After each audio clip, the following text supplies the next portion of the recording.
Chapter 13. The Pursuit of the President. Next morning, 5 bewildered but hilarious people took the boat for Dover. The poor old colonel might have had some cause to complain, having been first forced to fight for 2 factions that didn't exist, and then knocked down with an iron lantern. But he was a magnanimous old gentleman, and being much relieved that neither party had anything to do with dynamite, he saw them off on the pier with great geniality. The 5 reconciled detectives had 100 details to explain to each other. The secretary had to tell Syme how they had come to wear masks originally in order to approach the supposed enemy as fellow conspirators. Syme had to explain how they had fled with such swiftness through a civilized country.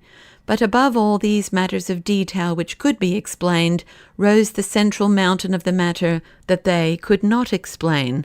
What did it all mean? If they were all harmless officers, what was Sunday? If he had not seized the world, what on earth had he been up to? Inspector Ratcliffe was still gloomy about this.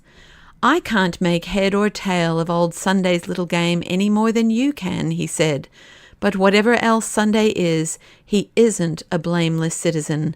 Damn it, do you remember his face?" "I grant you," answered Syme, "that I have never been able to forget it."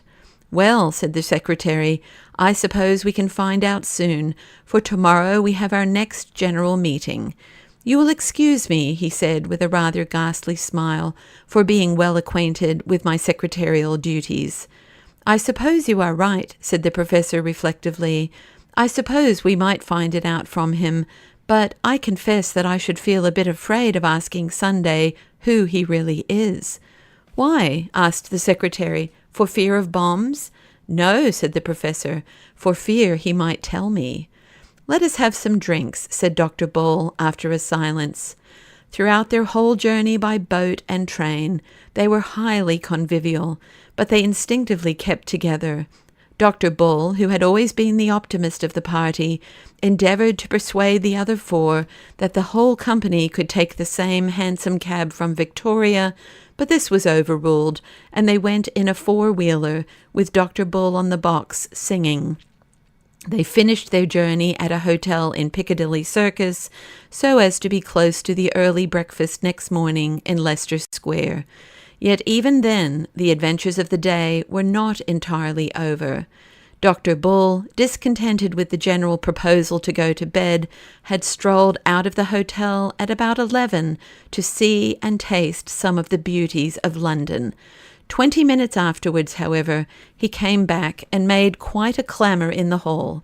Syme, who tried at first to soothe him, was forced at last to listen to his communication with quite new attention. "I tell you, I've seen him," said Dr. Bull with thick emphasis.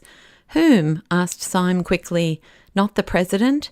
"Not so bad as that," said Dr. Bull with unnecessary laughter. "Not so bad as that. I've got him here." "Got whom here?" asked Syme impatiently. "Hairy man," said the other lucidly. "Man that used to be hairy man. Gogol. Here he is." And he pulled forward by a reluctant elbow the identical young man who, 5 days before, had marched out of the council with thin red hair and a pale face, the first of all the sham anarchists who had been exposed. "Why do you worry with me?" he cried. "You have expelled me as a spy." "We are all spies," whispered Syme. "We're all spies," shouted Dr. Bull. "Come and have a drink." Next morning, the battalion of the reunited 6 marched stolidly towards the hotel in Leicester Square. "This is more cheerful," said Dr. Bull. "We are 6 men going to ask one man what he means." "I think it is a bit queerer than that," said Syme. "I think it is 6 men going to ask one man what they mean." They turned in silence into the square, and though the hotel was in the opposite corner, they saw at once the little balcony and a figure that looked too big for it. He was sitting alone with bent head, poring over a newspaper. But all his councillors, who had come to vote him down, crossed that square as if they were watched out of heaven by 100 eyes. They had disputed much upon their policy about whether they should leave the unmasked Gogol without and begin diplomatically, or whether they should bring him in and blow up the gunpowder at once. The influence of Syme and Bull prevailed for the latter course, though the secretary to the last asked them why they attacked Sunday so rashly. "My reason is quite simple," said Syme. "I attack him rashly because I am afraid of him."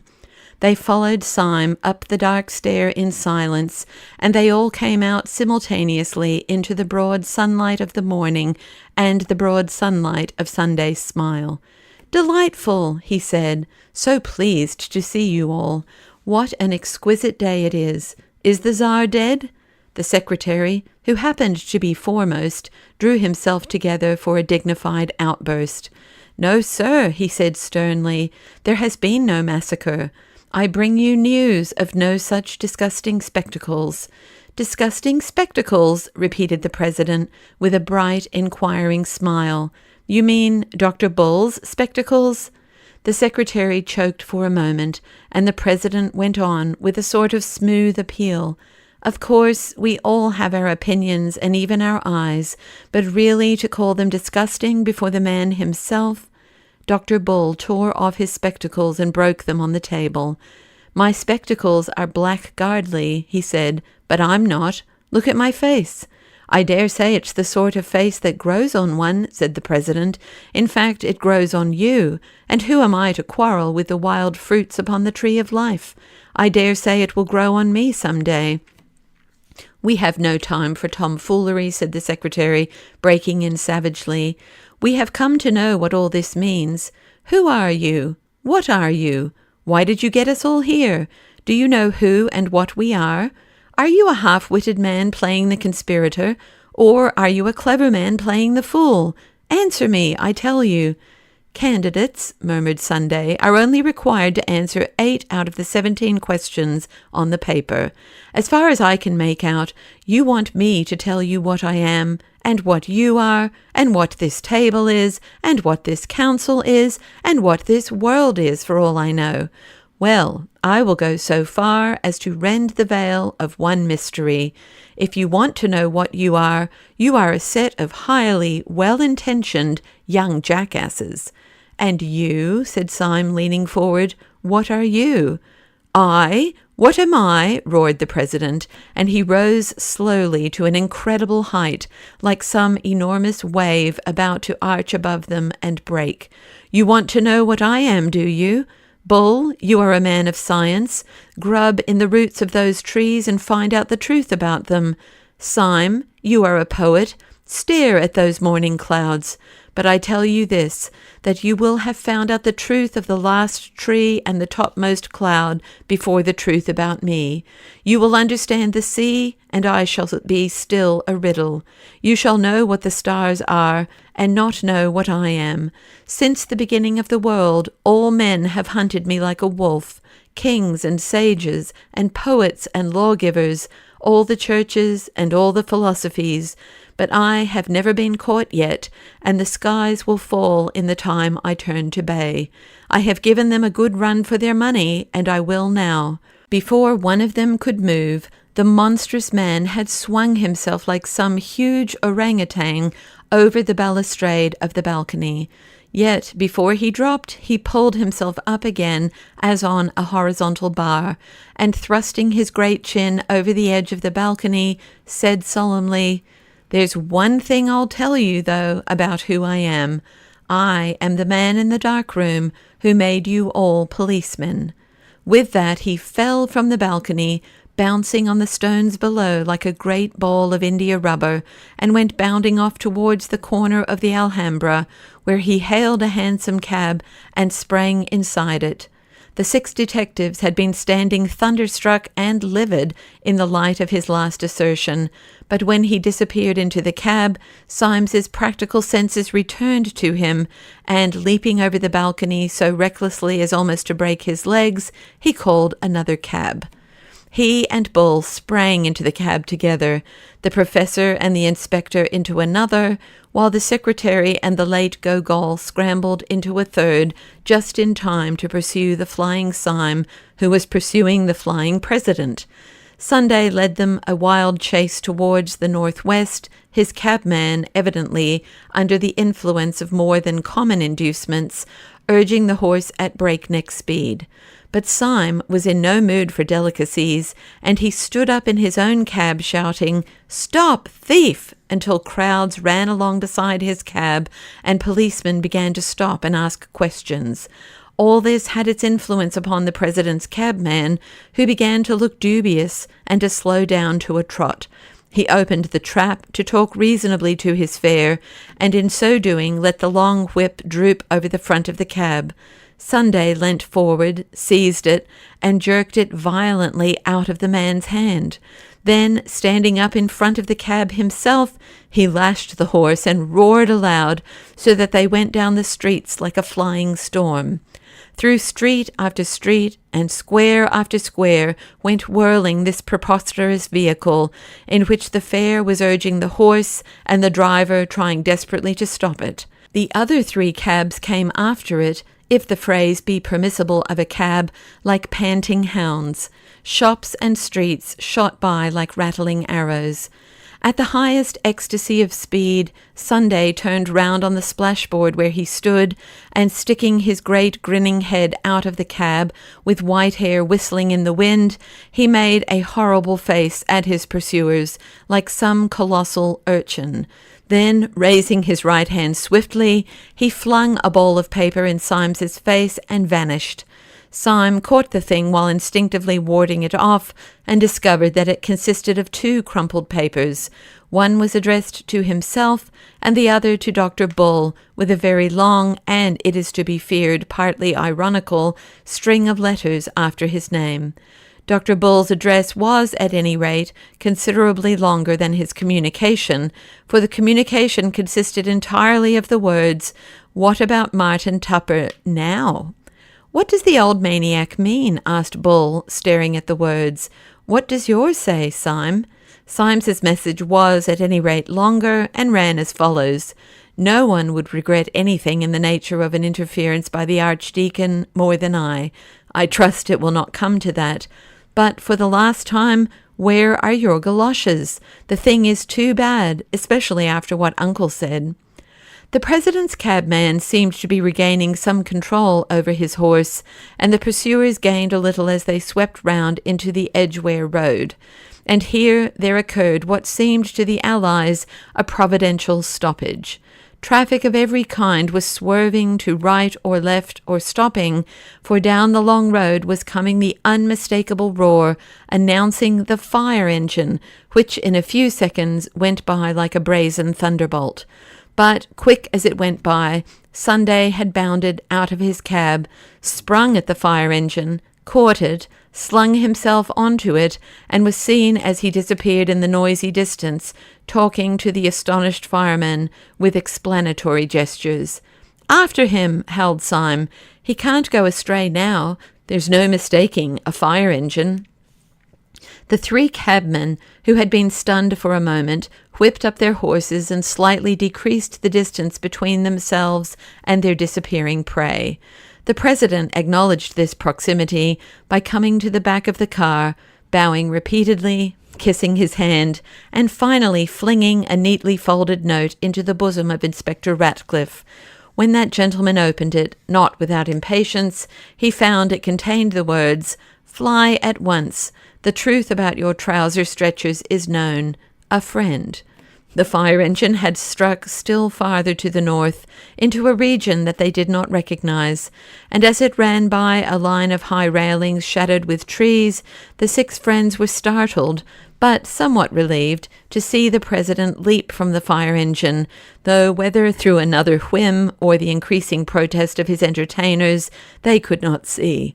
Before the 3 cabs, however, could reach up to the spot, he had gone up the high railings like a huge grey cat, tossed himself over, and vanished in a darkness of leaves. Syme, with a furious gesture, stopped his cab, jumped out, and sprang also to the escalade. When he had one leg over the fence and his friends were following, he turned a face on them which shone quite pale in the shadow. "What place can this be?" he asked. "Can it be the old devil's house? I've heard he has a house in North London." "All the better," said the secretary grimly, planting a foot in a foothold. "We shall find him at home." "No, but it isn't that," said Syme, knitting his brows. "I hear the most horrible noises, like devils laughing and sneezing and blowing their devilish noses." "His dog's barking, of course," said the secretary. "Why not say his black beetle's barking?" said Syme furiously. "Snails barking, geraniums barking. Did you ever hear a dog bark like that?" He held up his hand, and there came out of the thicket a long growling roar that seemed to get under the skin and freeze the flesh, a low thrilling roar that made a throbbing in the air all about them. "The dogs of Sunday would be no ordinary dogs," said Gogol, and shuddered. Syme had jumped down on the other side, but he still stood listening impatiently. "Well, listen to that," he said. "Is that a dog? Anybody's dog?" There broke upon their ear a hoarse screaming as of things protesting and clamoring in sudden pain, and then, far off like an echo, what sounded like a long nasal trumpet. "Well, his house ought to be hell," said the secretary, "and if it's hell, I'm going in." And he sprang over the tall railings almost with one swing. The others followed. They broke through a tangle of plants and shrubs and came out on an open path. Nothing was in sight, but Dr. Bull suddenly struck his hands together. "Why, you asses," he cried, "it's the zoo!" As they were looking round wildly for any trace of their wild quarry, a keeper in uniform came running along the path with a man in plain clothes. "Has it come this way?" gasped the keeper. "Has what?" asked Syme. "The elephant," cried the keeper. "An elephant has gone mad and run away." "He has run away with an old gentleman," said the other stranger breathlessly. "A poor old gentleman with white hair." "What sort of old gentleman?" asked Syme, with great curiosity. "A very large and fat old gentleman in light grey clothes," said the keeper eagerly. "Well," said Syme, "if he's that particular kind of old gentleman, if you're quite sure that he's a large and fat old gentleman in grey clothes, you may take my word for it that the elephant has not run away with him. He has run away with the elephant. The elephant is not made by God that could run away with him if he did not consent to the elopement, and by thunder, there he is."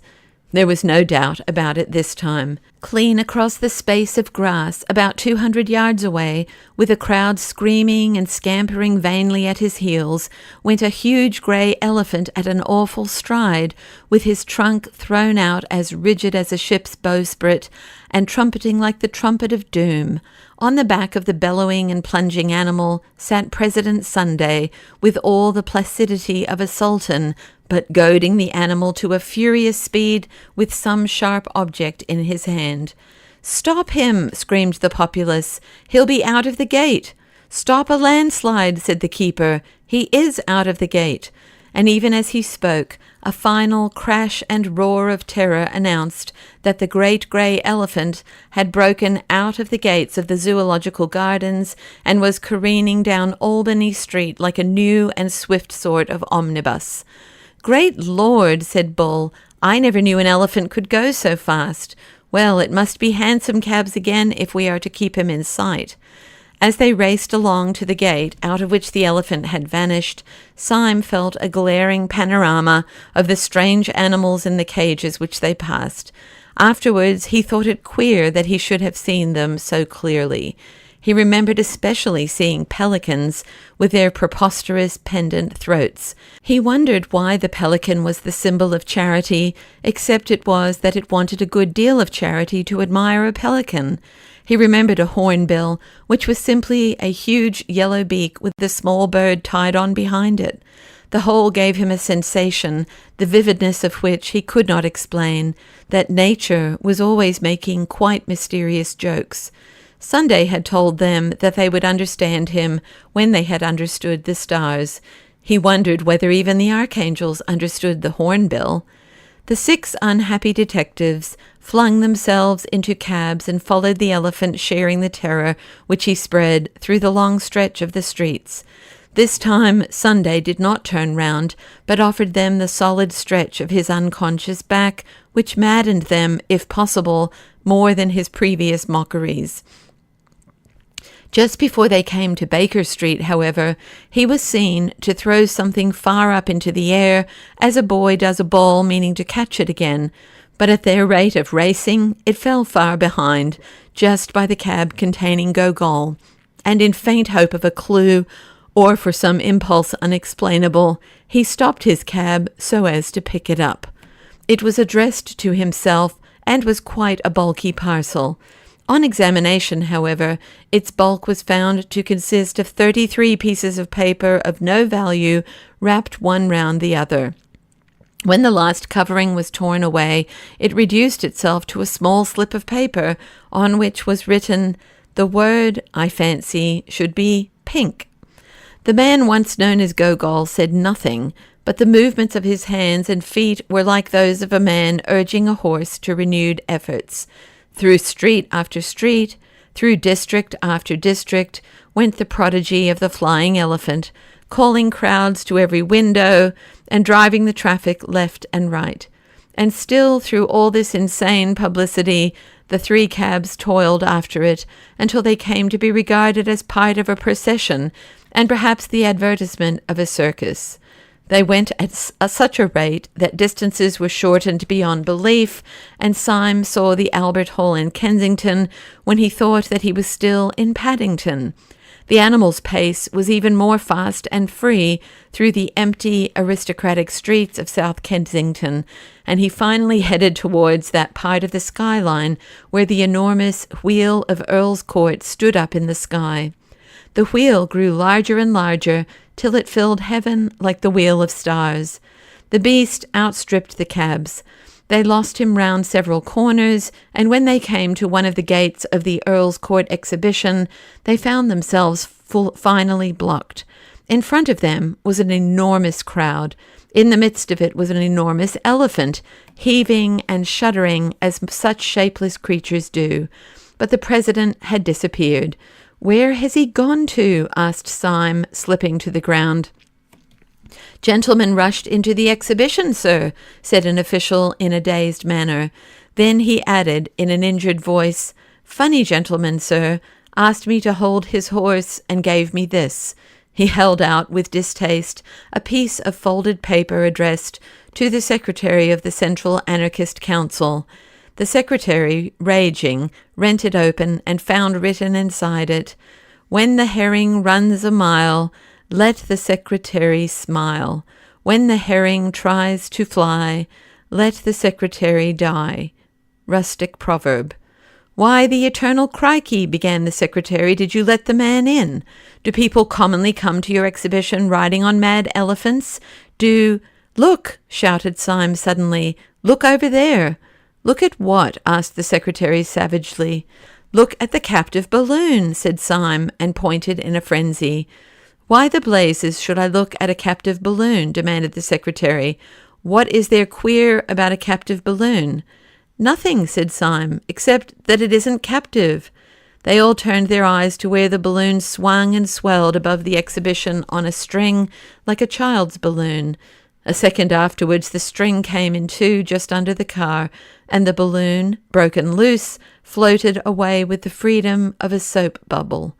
"10,000 devils!" shrieked the secretary. "He's got into it!" And he shook his fists at the sky.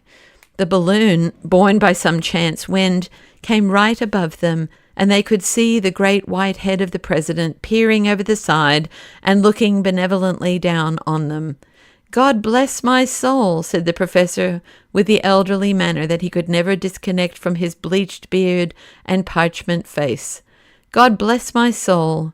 I seemed to fancy that something fell on the top of my hat." He put up a trembling hand and took from that shelf a piece of twisted paper, which he opened absently, only to find it inscribed with a true lover's knot and the words, "Your beauty has not left me indifferent, from little Snowdrop." There was a short silence, and then Syme said, biting his beard, I'm not beaten yet. The blasted thing must come down somewhere. Let's follow it.